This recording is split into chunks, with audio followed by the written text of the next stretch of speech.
Good morning India. चलिए भी बस दो सवाल की बात में आप सभी का हार्दिक स्वागत है। उम्मीद है कि दो सवाल की बात का ये हमारा चौथा लेक्चर रहने वाला है। इससे पहले तीनों के तीनों लेक्चर आपने बहुत ही सावधानी से देखे होंगे, उन क्वेश्चनों को देखा होगा, उन क्वेश्चन के जवाब भी वो आपने कमेंट बॉक्स में दिए होंगे। तो चलिए हम शुरुआत करते हैं हमारे दो सवाल की बात की, और ये हमारा रहने वाला है चौथा लेक्चर। और सवाल नंबर देखते हैं किसका है। तो ये सवाल है वो किसका है अभी, प्रॉफिट एंड लॉस का। किसका? प्रॉफिट एंड लॉस का। प्रॉफिट एंड लॉस का सवाल है। प्रॉफिट एंड लॉस में हम थोड़ी थोड़ी बेसिक भी सीखेंगे। इस सवाल को पूरी सावधानी से करेंगे, ठीक है।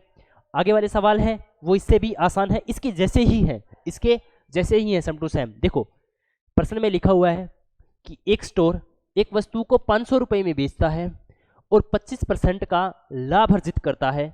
बाद में पुरानी वस्तुओं को बेचने के लिए स्टोर वस्तु के मूल्य को 20% कम कर देता है। स्टोर का नया मूल्य, लाभ या हानि प्रतिशत क्या है? देखो जब भी आपने निकाला होगा लाभ प्रतिशत, क्या लाभ प्रतिशत, या फिर क्या निकाला होगा हानि प्रतिशत, लाभ प्रतिशत या हानि प्रतिशत।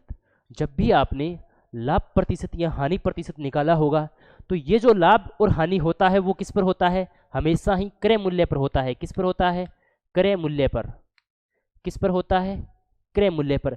जैसे मैं आपको बोलूं 10% का लाभ, 10% का लाभ, तो 10% का मतलब कितना होता है? 1/10। इसका मतलब ये 10 रुपये है, वो उस वस्तु का क्रय मूल्य है। वो क्या है? इस 10 रुपये है वो इस वस्तु का क्या है? क्रय मूल्य, सीपी है। और ये जो 1 रुपया है वो 1 रुपया क्या है? लाभ। क्या है? लाभ।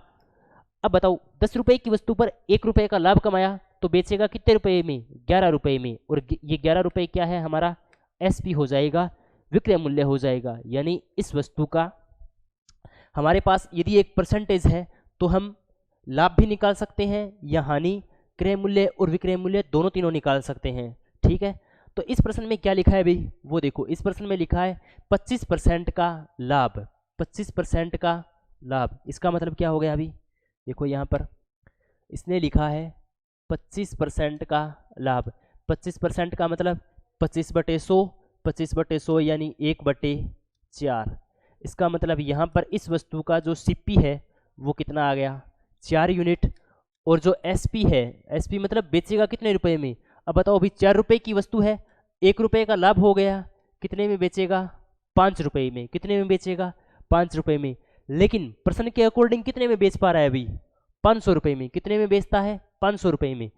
तो देखो 5 को यदि हम 100 से मल्टीप्लाई करा दें तो कितने में बेचेगा भाई? 500 रुपये में। कितने में? 500 रुपये में। अब यहाँ पर 1 यूनिट की वैल्यू 100 आई है तो इधर 4 यूनिट की वैल्यू कितनी आ जाएगी? 400 रुपये। यानी उस वस्तु का क्रय मूल्य रियल में कितना है? 400 रुपये। बेच कितने में रहा है? 500 रुपये में। अब आगे देखो, बाद में पुरानी वस्तुओं को बेचने के लिए स्टोर वस्तु के मूल्य को 20% कम कर देता है। कितने परसेंट कम कर देता है? 20% कम कर देता है।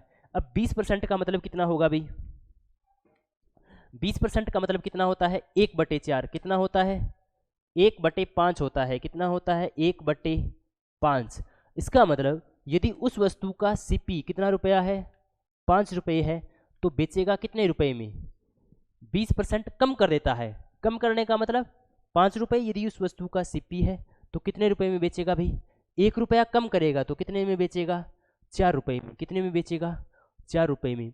स्टोर उस वस्तु को बेचने के लिए 20% कम कर देता है।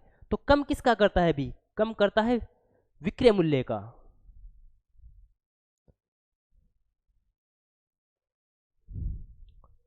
तो देखिए आगे क्या लिखा हुआ है? स्टोर वस्तु का मूल्य 20% कम कर देता है। कितना कम कर देता है भी? 20%। 20% का मतलब कितना? 1/5। यानी पहले कितने में बेच पा रहा? देखो स्टोर वस्तु का मूल्य 20% कम कर देता है। यहां पर जो 20% लिखा है ना, 20% जो लिखा है, जो वो पहले में बेच रहा था इसका लिखा है, ठीक है। पहले 500 रुपये में बेच पा रहा था, अब क्या करता है? 20% कम कर देता है। यानी यदि पहले 5 में बेच पा रहा था तो अब कितने में बेचेगा? 4 रुपये में। यानी पहले 5 रुपये में बेच पा रहा था तो अब कितने में बेचेगा? 4 रुपये में। पहले 5 रुपये में नहीं बेच पा रहा था, अभी कितने में बेच पा रहा था? 500 में। कितने में? 500 में। एक यूनिट की वैल्यू कितनी? 100, यानी 5 को 100 से मल्टीप्लाई कराएंगे तभी तो 500 आएगा। और यदि 4 को किससे मल्टीप्लाई कराएंगे? 100 से, तो कितना आएगा? 400 रुपये। यानी पहले 500 रुपये में बेच पा रहा था, अब कितने में बेचेगा? 400 रुपये में। ठीक है।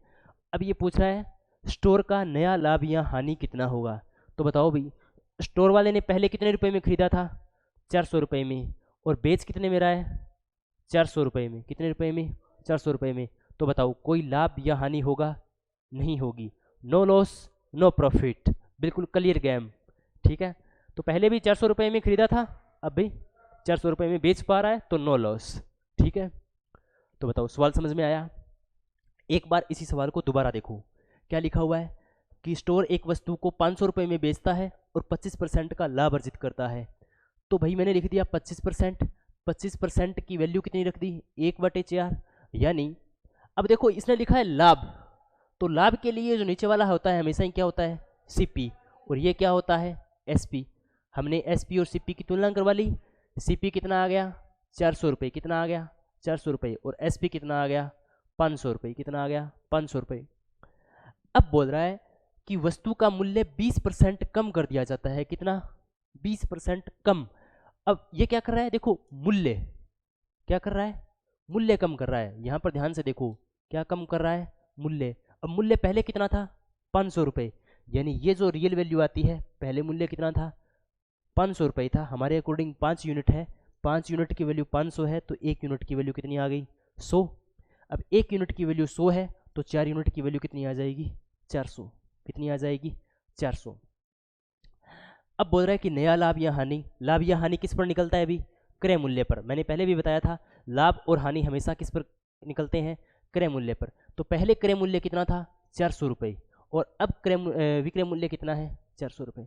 तो 400 रुपये की वस्तु को खरीद करके 400 में बेच दिया। No loss no profit. ठीक है। इसी तरीके से एक दूसरा सवाल और है भाई, ये वाला सवाल। ठीक है। इस वाले सवाल को और करते हैं ध्यान से। देखो एक वस्तु को 600 रुपये में बेचता है और 20% का लाभ अर्जित करता है। तो लाभ कितने का हो रहा है अभी? 20% का। कितने का? 20% का। और 20% का मतलब कितना होता है अभी? 20% का मतलब कितना होता है? 1/5। यानी यदि किसी वस्तु का सीपी 5 रुपये है, कितना रुपये है? 5 रुपये है, तो वो बेचेगा कितने रुपए में? 6 रुपये में। लेकिन ये 6 रुपये में नहीं बेच रहा, कितने में बेच रहा है? 600 रुपये में। कितने रुपये में?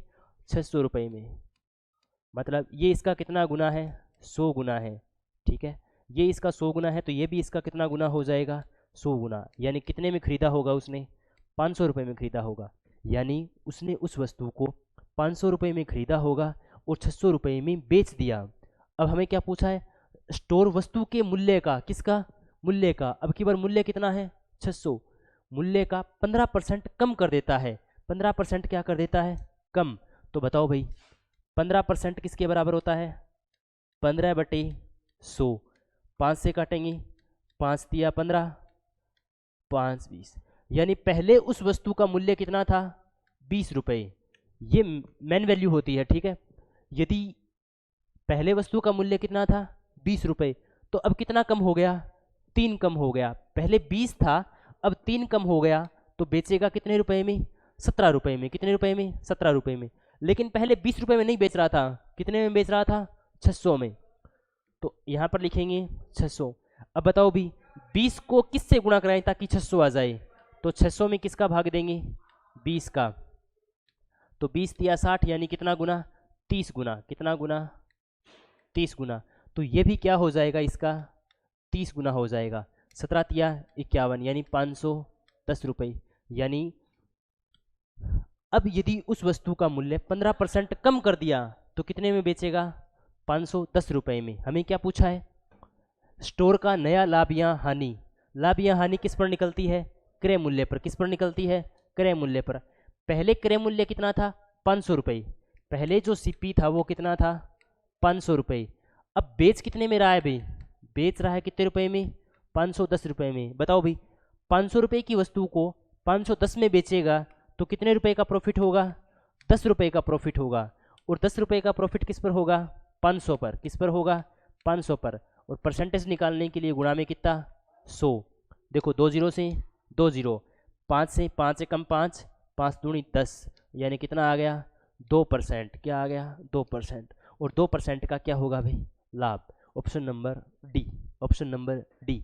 बताओ, दोनों के दोनों सवाल बहुत ही आराम से बताए हैं मैंने, पूरा का पूरा कॉन्सेप्ट समझाया आपको कि कैसा सीपी होगा, कौन सा एसपी होगा। ठीक है, तो आप आगे वाला जो सवाल है ना, ये देखो 2 सवाल एक जैसे हैं, और ये वाला तीसरा सवाल बिल्कुल सेम टू सेम इसी तरीके से होगा। उन 2 सवालों को निकालना और इस सवाल को करके अपनी कॉपी में, और इसका जवाब है वो कमेंट बॉक्स में करना। मैं आपको बताऊंगा कि आपका उत्तर है वो सही है या गलत है। ठीक है, देखो बाकी ऐसे लगातार सेशन हैं वो आते रहेंगे। ये सेशन आपको रोज़ाना सुबह 7 बजे आपको मिल जाता है, तो आप उम्मीद है डेली देख रहे होंगे, और ऐसे ऐसे सवाल करेंगे ना तो आपके कॉन्सेप्ट हैं वो मजबूत होंगे, आप ट्रिक्स भी सीखेंगे सवालों को किस तरीके से हल किया जाता है। ठीक है, तो बाकी आज की क्लास के लिए थैंक यू। जय हिंद, जय भारत। जल्द ही मिलेंगे नेक्स्ट वीडियो में, तब तक के लिए जय हिंद, जय भारत।